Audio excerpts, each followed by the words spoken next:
자, 지난주에 우리가 구약 성경 39권에 대해서 개략적으로 우리가 살펴보았습니다. 역사서가 17권이라 그랬죠. 17권의 역사서가 있고요. 그리고 5권의 시가서가 있고요. 그리고 17권의 예언서 혹은 선지서가 있습니다. 그래서 구약 성경을 만약에 요약하시오 그러면 여러분 17, 5, 17 이렇게 요약하시면 돼요. 그래서 우리 여수 성도교 다니시는 모든 분들은 혹시 구약이 39권인데 만약에 요약 정리를 한다면 어떻게 정리하겠습니까? 그러면 17권의 역사서와 5권의 시가서 그리고 17권의 선지서로 구성되어 있습니다. 이렇게 말씀하시면 되겠습니다. 우리가 지난주에 창세기를 보았죠. 창세기는 시작의 책이라 그랬습니다. 기억이 나십니까? 창조 인류 일반 역사가 1장에서 11장까지 기록이 되어 있고요. 그리고 12장에서부터 50장까지는 이스라엘 역사가 시작이 됩니다. 그래서 아브라함 이야기, 이삭 이야기, 야곱 이야기, 그리고 이스라엘 백성이 이제 애굽으로 이민 가는 이야기가 창세기가 됩니다. 그리고 이 창세기가 쓰여진 족장 시대에 욥이 활동하고 있었다. 그래서 창세기와 비슷한 시기에 욥기가 있었다 하는 것을 기억하시면 되겠고요. 그리고 나서 이제 이스라엘 백성이 애굽에서 이렇게 자손이 민족이 번성하게 됩니다. 약 400년 동안 70명의 사람들이 장정만 60만 명, 남녀노소 200에서 300만 명으로 늘어나게 되죠. 그러면서 모세가 등장하게 되고 모세가 이스라엘 백성을 구원해내는 놀라운 이야기, 출애굽, 애굽에서 나가는 이야기가 펼쳐지게 됩니다. 출애굽기는 애굽에서 시내 산으로 가는 것이기 때문에 시내 산에서 하나님께서 레위기를 쓰게 하시죠. 레위기는 왜 필요합니까? 제사를 드리는 책이에요. 그렇기 때문에 이 출애굽기에서 레위기가 발생하게 됩니다. 여러분 지난주에 민수기 우리 살펴보았습니다. 백성의 수를 세는 것이죠. 왜 백성의 수를 셉니까? 시내산에서 모압 평지까지 가는 와중에 군대를 편성해야 되기 때문에 백성의 수를 센다. 그런 말씀을 드리면서 지난주에 우리가 살펴보았습니다. 계속해서 다시 한 번 더 보시면 창조 인류 일반 역사가 티그리스 강과 유프라데스 강, 여기를 옛날에 에덴 동산이 있는 지역이라고 말하기도 하고 또 학술 용어로는 메소포타미아 문명이 있는 곳이죠. 이곳에서 창조 인류 일반 역사가 시작이 되게 됩니다. 반면에 하나님의 나라 역사도 함께 시작되게 되는데 이스라엘 국사가 시작이 되죠. 반짝반짝 빛나는 곳이 갈대아 우르입니다. 이 갈대아 우르에서 우리 하나님께서 지시할 땅, 약속의 땅, 가나안 땅, 팔레스틴으로 이스라엘 백성을 인도해 내는 과정이죠. 보시면 하란에 아브라함이 머물렀어요. 그리고 여기서 부르심을 받아서 이제 가나안 땅으로 아브라함 이야기가 펼쳐집니다. 아브라함은 믿음의 사람이라 그랬죠. 그리고 이삭의 이야기가 펼쳐집니다. 이삭은 순종의 사람이라 그랬습니다. 그리고 야곱의 이야기가 펼쳐지게 돼요. 야곱은 기도의 사람이라고 말씀을 드렸습니다. 이 사람들을 가리켜서 족장이라 우리가 그렇게 말을 합니다. 그래서 족장의 이야기가 쭉 펼쳐지게 되죠. 아브라함 이야기, 이삭 이야기, 야곱 이야기, 이스라엘의 국사가 시작이 되는 거예요. 그리고 이 70명의 사람들이 어디로 들어가면서 창세기가 끝나냐?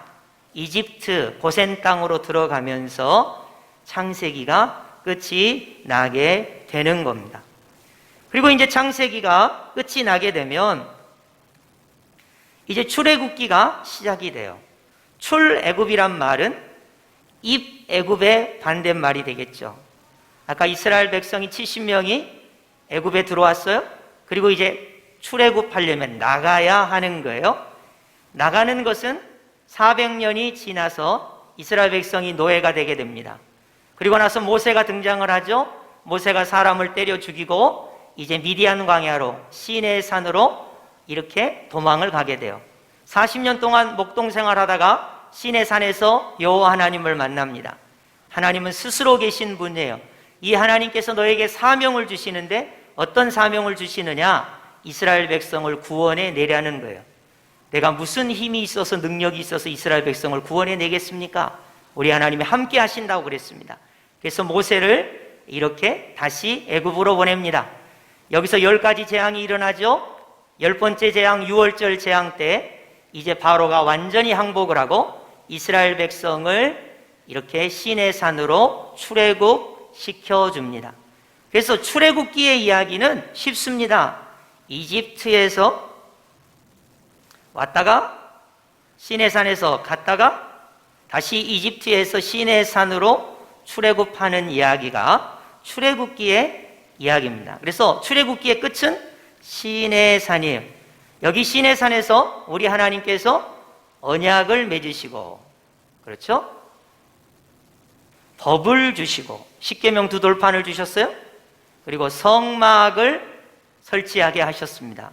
그래서 이 성막에서 하나님께 예배해야 되기 때문에 레위기가 발생을 하는 거예요. 이 시내산에서 레위기가 발생을 하게 되는 것입니다. 그리고 이제 민수기로 넘어가면 지금 출애굽기 끝이 시내산이잖아요. 그리고 또 한 지점이 바란 광야 가데스 바네아에서 이스라엘 백성이 정탐꾼을 보내게 됩니다. 그리고 결국 이 10명의 정탐꾼의 믿음 없음으로 말미암아 이스라엘 백성이 38년 동안 거기서 방황을 하게 되죠. 그리고는 어디로 갑니까? 요단 건너편 모압 평지. 이게 요단강이에요. 요단강. 이게 갈릴리 호수입니다. 이게 사해 바다입니다. 요단 동편 모압 평지까지. 그래서 민수기를 기억하시려면 세 지점을 기억하시면 됩니다. 시작점은 시내산이고 중간 기점은 가데스 바네아 바란 광야고 목표 지점은 모압 평지입니다. 그래서 여기까지 이스라엘 백성이 여기서 38년 방황, 그리고 제2세대가 나와서 이렇게 와서 이렇게 해서 모압 평지를 차지하게 되는 거예요.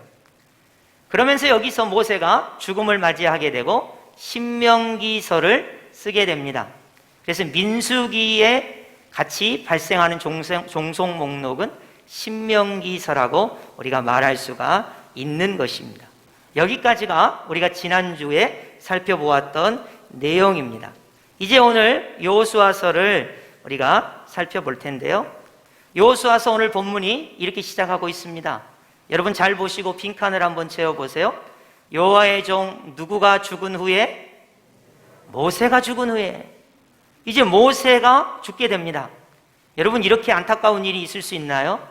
이스라엘 역사에서 위대한 하나님의 사람으로 불렸던 모세도 120세의 나이에 죽게 돼요. 모세가 죽은 후에 큰일 났습니다. 물론 홍해를 모세가 가른 것은 아니지만 모세가 지팡이를 뻗쳐서 홍해가 갈라진 거잖아요. 물론 모세가 만나를 내린 것은 아니에요. 그러나 하나님께서 모세를 통해서 만나와 메추라기를 먹여주신 것이나 진배 다름없습니다. 여러분 저녁에 추울 때는 불기둥으로 또 더울 때는 구름기둥으로 시원하게 해 주었습니다. 먹을 물이 없을 때는 반석에서 물이 나오게 해 주었습니다. 그렇게 위대한 하나님의 사람 모세가 죽었으니 모든 사람들이 다 허탈해 했을 거예요. 이때 이 다음 사명을 감당해야 하는 사람이 바로 여호수아입니다. 여호수아 한번 따라할까요? 여호수아서는 여호수아라고 하는 사람이 어떤 행동을 했는가를 기록한 책인 거예요. 민수기는 백성의 숫자를 센 것이고 출애굽기는 애굽에서 탈출한 것이고 창세기는 시작에 관한 것이고 족장의 이야기를 이야기했다면 여호수아는 모세의 후계자인 여호수아가 어떻게 가나안 땅을 정복했는가를 기록한 책입니다. 자, 모세의 수종자 눈의 아들 여호수아에게 말씀하여 이르시되. 자, 2절입니다. 내 종 누가 죽었으니? 모세가 죽었습니다. 모세가 죽었어요. 그럼 모세가 죽었으면 마냥 두 손 놓고 그냥 탄식만 하고 있어야 될까요? 아니에요. 이제 너는 이 모든 백성과 더불어 일어나 어디를 건너? 요단을 건너.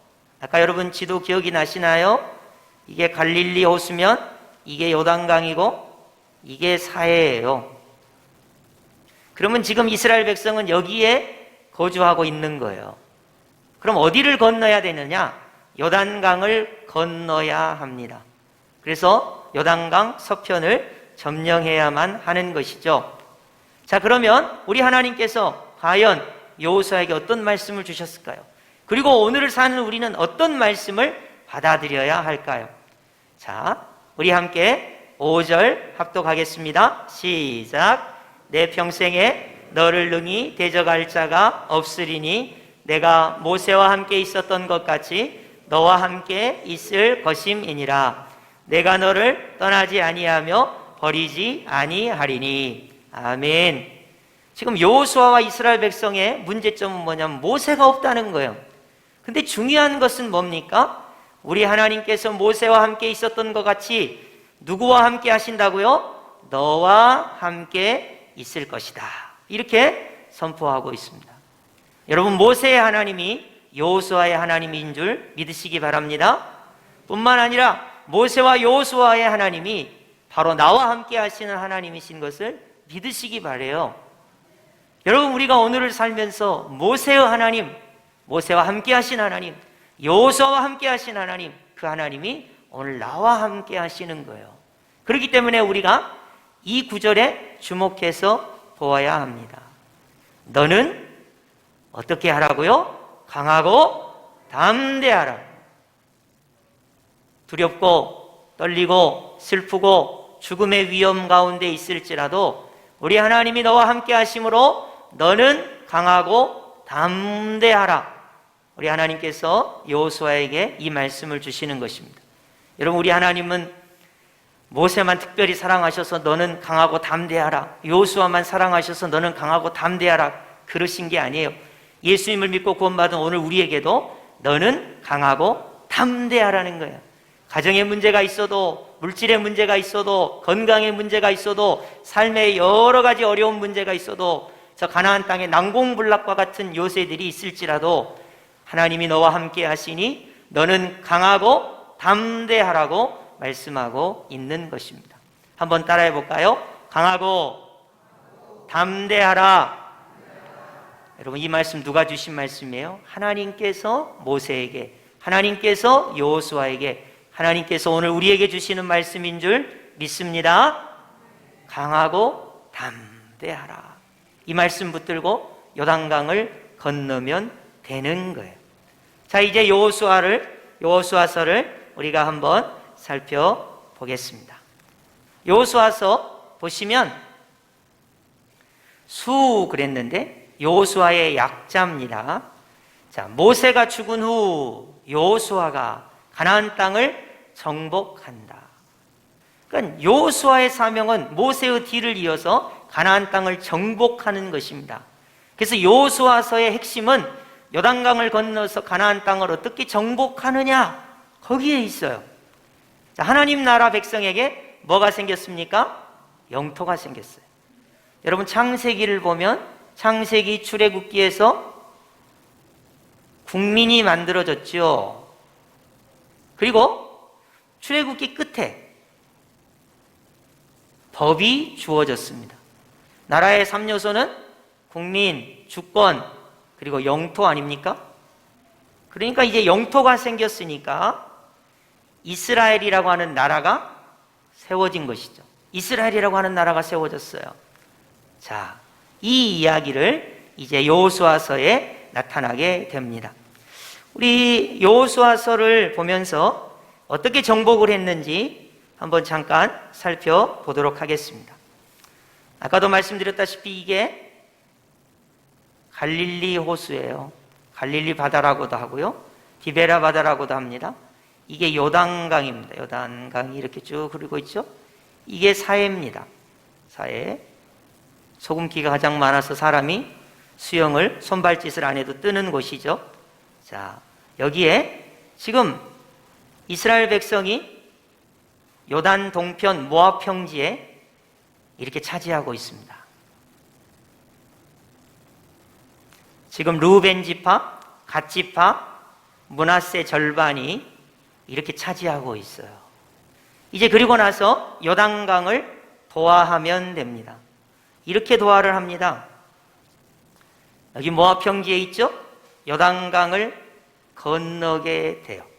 하나님의 은혜로 요단강을 마른 땅과 같이 건너게 됩니다. 그리고 이스라엘 백성이 의도했든 의도하지 않았든 이 중앙부를 차지합니다. 중앙부를.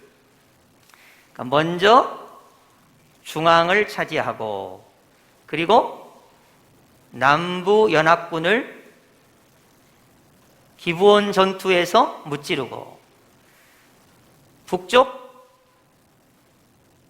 북부 연합군을 메론 물가 전투에서 승리를 하게 됩니다. 그러니까 이스라엘의 전략은 우리 하나님께서 먼저 중앙부를 차지하게 하십니다. 이 중앙부에는 뭐가 있냐? 길갈이 있고요. 그리고 이 길갈에서 여리고를 점령합니다. 여러분, 그 유명한 여리고에 기생 라합이 이스라엘 백성을 맞이했던 그 유명한 여리고예요. 철옹성과 같은 거예요. 하루에 한 바퀴, 마지막 날 일곱째 날에 7바퀴. 아무 말도 하지 말고 우리 하나님께서 행하실 것을 기대하면서 도는 거예요. 그 여리고성이 무너지게 됩니다. 그리고 기생 라합의 순종이 있었다면, 여기 안타깝지만 아간의 범죄가 있어서 아이성에서 전투에 패배하게 되죠. 그리고 아이성의 전투에서 마침내 승리하고 나서 기브온 사람들이 항복을 해오게 됩니다. 여기가 기브온이거든요. 근데 이 기브온 사람들이 항복하고 나서 이 남부 지역의 5 왕들이 도전을 해오게 돼요. 여기가 이렇게 도전을 해옵니다. 그래서 이 기브온 전투에서 승리를 하게 돼서 남쪽을 이렇게 점령하게 돼요. 그리고 나서 결국 메론 물가 전투에서 이 북쪽 지역도 점령을 하게 됩니다. 그러다 보니까 여호수아가 하나님의 은혜로 이 가나안 땅 전체를 다 정복을 하게 된 거예요. 여기 서편은 모세 시대에 정복을 한 것이고, 이 동쪽은 모세 시대에 정복을 한 것이고, 이 서쪽은 여호수아의 지도 아래 정복을 하는 거예요. 이 요단강을 기점으로 해서 이렇게 하게 된 거예요. 그래서 이스라엘 백성이 이제 가나안 땅을 정복을 하게 됩니다. 그리고는 이렇게 분배를 합니다. 여러분, 모세 시대에 루벤, 갓, 므낫세 이렇게 절반 이렇게 분배했고요. 이제 요단 서편으로 맨 위쪽에 아셀 지파가, 그 다음 납달리, 스불론, 이사갈, 므낫세 절반, 에브라임, 단, 베냐민, 유다, 시므온, 이렇게 12지파가 각 땅을 분배받게 돼요. 여러분, 그래서 이스라엘은 절대로 땅을 사고 팔 수가 없습니다. 왜냐하면 하나님께서 선물로 주신 땅이기 때문에 이스라엘 사람들은 땅을 주고 사고 팔 수가 없어요. 이 땅을 끝까지 경작하고 지켜야만 합니다. 여러분이 성경을 좀 아신다면 그러면 레위는 어디 갔어? 레위가 분명히 12지파에 들어가는데 레위는 어디로 갔나요? 자, 요셉 지파가 므낫세,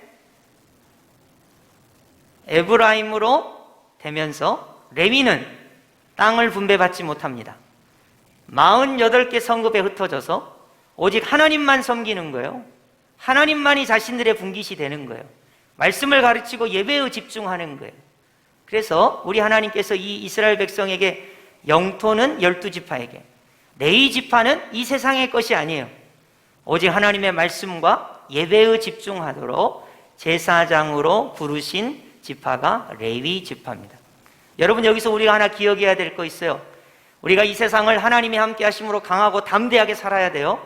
근데 우리 하나님께서 더불어 우리를 어떻게 부르셨냐면 레위로 부르셨어요. 레위로. 우리가 돈 버는 사람이긴 하지만 하나님께 예배하는 사람이라는 거예요. 하나님의 말씀을 부여받은 사람이라는 거예요. 우리가 있는 가정과 직장과 세상 속에서 우리를 레위로 부르셨어요. 왕 같은 제사장으로 부르셨습니다. 말씀을 주셨어요. 예배의 사람이 되게 하셨어요. 세상을 살아가면서. 그래서 우리가 꼭 기억해야 될 거, 나는 레위의 사명, 왕 같은 제사장의 사명을 가지고 이 땅에 살아가야 한다 하는 것을 꼭 기억하셔야 하겠습니다. 그러니까 여호수아서의 핵심은 땅을 정복하고 분배했습니다. 레위의 역할이 나타나요. 레위의 역할은 뭐냐? 예배하는 사람, 그리고 하나님의 말씀을 부여받는 사람이에요. 이 레위의 역할이 오늘 나와 같아요. 여러분, 우리가 이 세상에서 열심히 살아가죠? 하나님께서 우리에게 사명을 주셨어요. 말씀을 붙들고 예배자로, 기도자로 하나님의 말씀을 선포하는 사람으로 우리를 이 땅에서 살아가게 하셨다는 것입니다. 이제 이렇게 되고 사사기가 시작이 되게 됩니다. 사사기는 여호수아가 죽고 땅을 빼앗긴 원주민들이 역침임을 하게 됩니다. 그러잖아요? 가나안 땅이 원래 가나안 족속 땅이었는데 모세가 오더니 동편을 차지하고 여호수아가 오더니 서편을 차지했잖아요. 원래 자기네 땅이니까 땅 내놓으라고 전쟁이 일어나는 거예요. 더더군다나 이스라엘 백성은 하나님만 섬겨야 되는데 가나안의 우상들을 섬기기 시작해요. 그러다 보니까 우리 하나님께서 징계를 내리시고 이방 나라들이 이스라엘을 쳐들어오기 시작합니다. 이때 등장한 사람들이 바로 사사예요. 사사란 말은 영어로는 저지스라고 돼 있는데 우리말로 하면 이스라엘의 민족 지도자들 정도 되겠습니다. 민족 지도자들이 몇 명 정도 이제 나오게 되냐면 12명입니다. 12명. 여러분이 잘 아는 사람은 삼손일 텐데 제가 순서대로 한번 표시를 해볼게요. 온니엘이 1번, 에웃이 2번, 삼갈이 3번, 드보라가 4번, 기드온이 5번, 돌라가 6번, 야일이 7번째, 입다가 8, 입산이 9, 엘론이 10, 압돈이 11, 삼손이 12번째 사사입니다. 이 12명의 사사가 약 320년 동안 사사시대를 보내게 돼요. 여기서 성경이 왕이 없었으므로 백성들이 자기의 소견에 오른 대로 행하였더라 그랬어요. 여러분 다시 한번 생각해 보세요. 왕이 없었으므로 백성이 자기의 소견대로 행하였더라. 자, 이스라엘이 나라가 되었습니다. 땅이 있습니다. 법도 있습니다. 그리고 백성도 있습니다. 이스라엘이 왕이 없대요. 여러분, 이 나라의 진정한 왕은 누굽니까? 하나님께서 왕이세요. 근데 이스라엘 백성은 눈에 하나님이 안 보이니까 인간 왕을 달라는 거예요. 여러분, 오늘도 우리 똑같아요. 이 세상을 살아가는데 나의 왕은 누구시냐? 이렇게 묻는다면 내 왕이 내 자존심이나 내 교만이나 뭐 대통령이나 이런 게 왕이 아니고 나의 왕은 오직 여호와 하나님밖에, 나의 왕이 오직 하나님만이 나의 왕이세요. 이스라엘 나라의 왕은 하나님이신 거예요. 그래서 사실은 이 사사시대에 왕이 없었으므로 백성이 자기 소견에 오른 대로 행했다 그랬는데, 여러분, 왕이신 하나님께서 내 안에 좌정하시면 그 하나님의 말씀에 내가 순종하는 거예요. 왜냐하면 하나님이 나의 왕이시니까. 근데 왕이 없다고 생각하면 자기 소견에 오른 대로 행하게 되는 것입니다. 사사기의 가장 중요한 점은 뭐냐? 왕이 누구냐는 거예요. 왕은 여호와 하나님이 나의 왕이시라는 거예요. 여러분, 제가 기도할 때 늘 쓰는 관용적 표현이 있습니다. 하나님은 나의 왕이십니다. 하나님은 나의 창조주이십니다. 하나님은 나의 구원자이십니다. 하나님은 나의 심판주가 되십니다. 여러분, 이것이 신앙 고백이에요. 하나님이 나의 왕이신 거예요. 내가 그래서 그분 앞에 순종하고 믿음으로 나아가게 되는 것이죠. 그래서 사사시대에 12명의 사사가 있었는데 백성들이 자기의 소견에 옳은 대로 행했습니다. 왕이 없었으므로 천만의 말씀, 왕은 여호와 하나님이십니다. 우리도 마찬가지예요. 여러분, 이 세상에 여러분을 다스리는 왕이 정말로 없습니까? 창조주가 계시지 않습니까? 구원주가 계시지 않습니까? 심판주가 정말로 없습니까? 아니, 있습니다. 여호와 하나님이, 예수님께서, 성령님께서 나의 창조주, 나의 구원자, 나의 심판주가 되시는 것입니다. 그래서 왕이 누구냐? 왕이 여호와 하나님이시고 나는 그 하나님을 믿는 믿음의 사람이 되는 것입니다. 그럼 하나님이 왕이시라는 것을 누가 가르쳐야만 했습니까? 레위가 가르쳐야만 했어요. 여러분, 오늘도 왕이신 하나님이 어떤 분인지 가르치는 사람이 없어요. 내버려 둡니다. 왜 우리가 전도를 해야 합니까? 우리의 창조주가 누군가 전해줘야 되잖아요. 우리의 구원자가 누군가 전해줘야 되잖아요. 우리의 심판주가 누구신가를 누군가 말해줘야 되잖아요. 그것이 레위가 가진 사명이에요. 오늘날 우리를 레위로 부르셨어요. 나 혼자 잘 먹고 잘 사는 것으로 끝나서는 안 돼요. 우리가 레위와 같이 왕 같은 제사장으로서 세상 사람들에게 왕이 누구신가, 창조주가 누구신가, 구원주가 누구신가, 심판주가 누구신가를 우리가 가르쳐 줘야 하는 거예요. 그래서 이 사사시대의 폐인의 원인은 레위가 자기의 사명을 잘 감당하지 못했다, 이렇게 말할 수 있겠습니다. 그러면서 하나의 희망이 등장하는데 그것이 바로 14번인데요 사사 기드온 시절에 룻 이야기가 등장합니다. 어머니 나오미와 모압 여인인 룻이 고국으로 돌아옵니다. 거기서 이스라엘 백성이 되는 거예요. 그래서 이 룻기가 여기 발생하게 되는데, 이 룻은 다윗의 증조 할머니죠. 그래서 이 룻기가 이제 발생하게 되는 거예요. 자, 이렇게 하면서 우리가 이제 한 가지 시대 구분에 관한 이야기를 잠깐 해보고자 합니다. 우리 여수 성도계 성도님들은 구약을 보면서 창조시대, 창세기 1장에서 11장 인류 일반 역사가, 창조 인류 일반 역사가 일어나죠. 족장시대, 창세기 12장에서 50장까지 아브라함 이야기, 이삭 이야기, 야곱 이야기, 족장시대가 펼쳐지게 됩니다.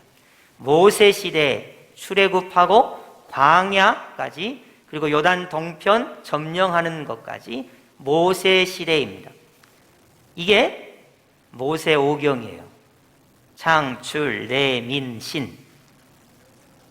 창조, 인류 일반 역사가 1장에서 11장까지, 이스라엘 국사가 12장에서 50장까지, 아브라함 이야기, 이삭 이야기, 야곱 이야기, 족장시대, 그리고 모세시대, 출애굽, 그리고 광야, 방황, 그리고 요단 동편 점령까지 모세시대입니다.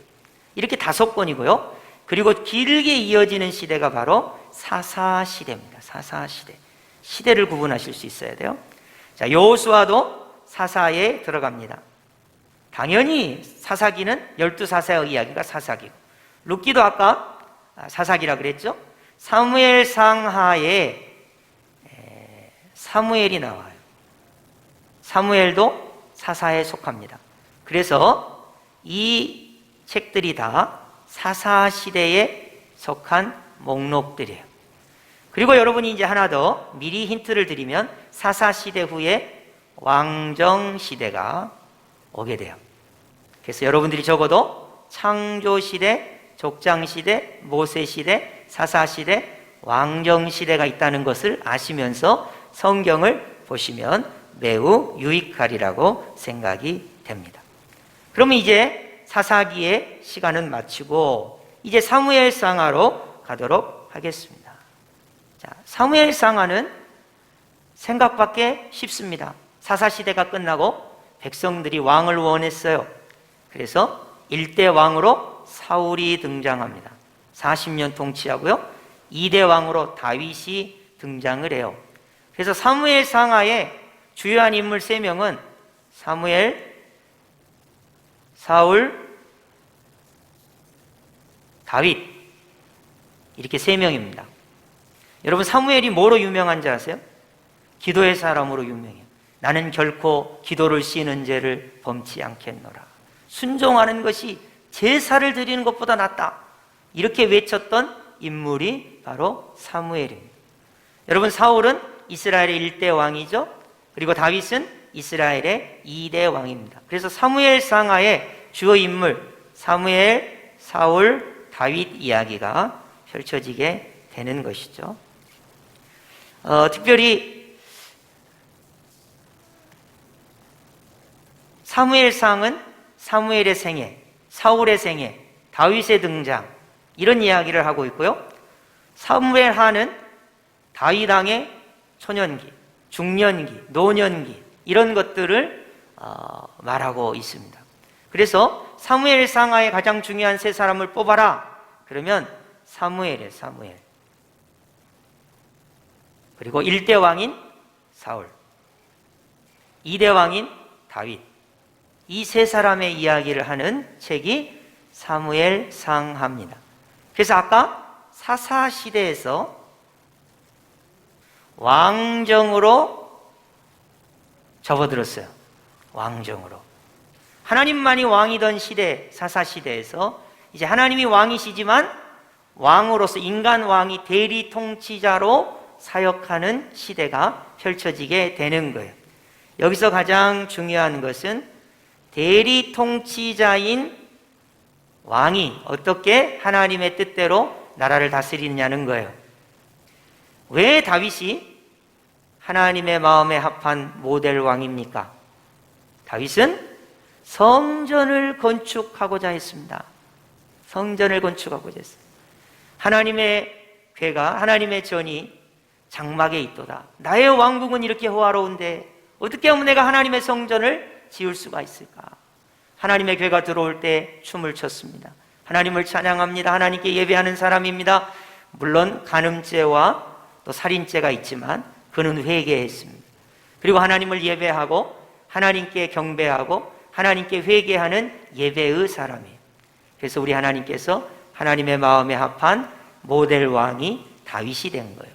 그래서 아브라함과 다윗의 자손 예수 그리스도의 족보라 이렇게 되면서 다윗이 이 왕으로서 전면에 등장을 하게 되는 것이죠. 다윗의 가장 위대한 일은 성전을 건축하기 위해서 준비한 것이기도 하지만 또 하나 예배를 위하여 무엇인가를 쓰게 됩니다. 그게 바로 뭐냐면 시편이에요. 시편은 찬송시입니다. 하나님께 예배할 때 내가 어떻게 하나님을 찬양할 수 있을까? 그래서 쓴 것이 시편이에요. 여러분이 시편을 읽을 때마다 힘들고 어려울 때마다 이 시편은 하나님을 예배하며 찬송하며 기도하는 시예요. 위로가 됩니다. 아, 다윗이 고난 가운데 예배 가운데 하나님을 이렇게 찬양하고 노래하고 기도했구나. 그렇게 시편을 읽게 되는 거예요. 그래서 사무엘상하에 이제 시편이 종속 목록으로 이게 나오게 되는 것이죠. 이렇게 해서 사무엘상하까지 다 맞춰봤습니다. 그러면 한번 정리를 한번 해볼까요? 정리를. 자, 여호수아 수삭3을 오늘 우리가 살펴봤어요. 여호수아는 모세가 부재했기 때문에 두렵고 떨렸습니다. 우리 하나님 말씀하십니다. 너는 강하고 담대하라고. 이 말씀 우리가 오늘 붙들면 돼요. 어떠한 상황 속에서도 하나님이 나와 함께 하시니 나는 강하고 담대하리라. 그리고 가나안 땅을 정복했습니다. 분배했습니다. 거기서 레위 지파가 땅을 분배받지 못했어요.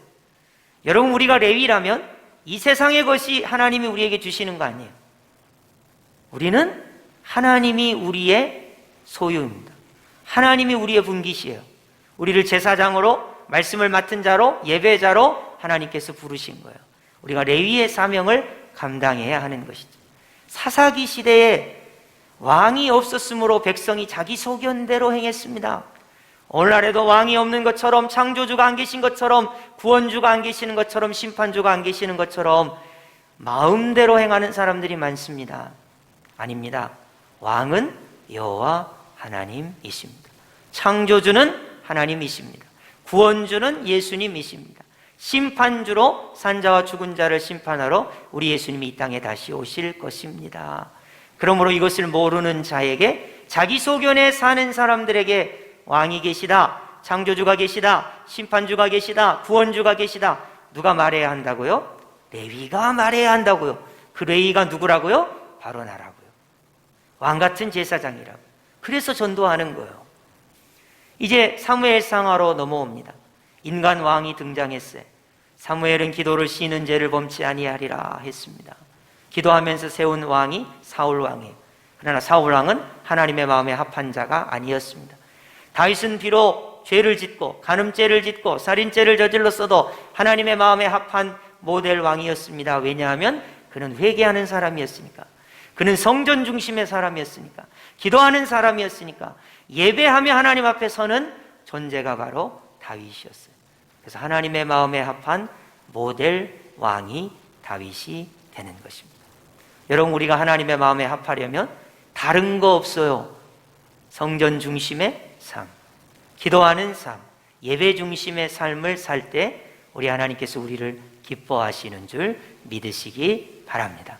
그래서 오늘 여호수아, 사사기, 사무엘 상하까지 우리가 구조를 살펴보았습니다. 이 말씀 붙들고 여러분 여호수아 금지에 좀 읽어보시고요, 사사기도 좀 읽어보시고 사무엘 상하도 쭉 읽어보시기 바래요. 하나님의 말씀을 읽을 때 은혜가 될 줄로 믿습니다. 하나님의 말씀을 묵상할 때, 하나님의 말씀을 들을 때 이것이 우리에게 생명이요 능력이 되는 줄 믿습니다. 그리고 이 약속의 말씀을 붙들고 기도의 자리에서 승리하는 은혜가 있기를, 어떻게 보면 여호수아처럼, 우리가 레위처럼, 어떻게 보면 룻처럼, 어떻게 보면 사무엘처럼, 다윗처럼 말씀에 의하여 승리하는 은혜가 있기를 예수님의 이름으로 축복합니다. 아멘.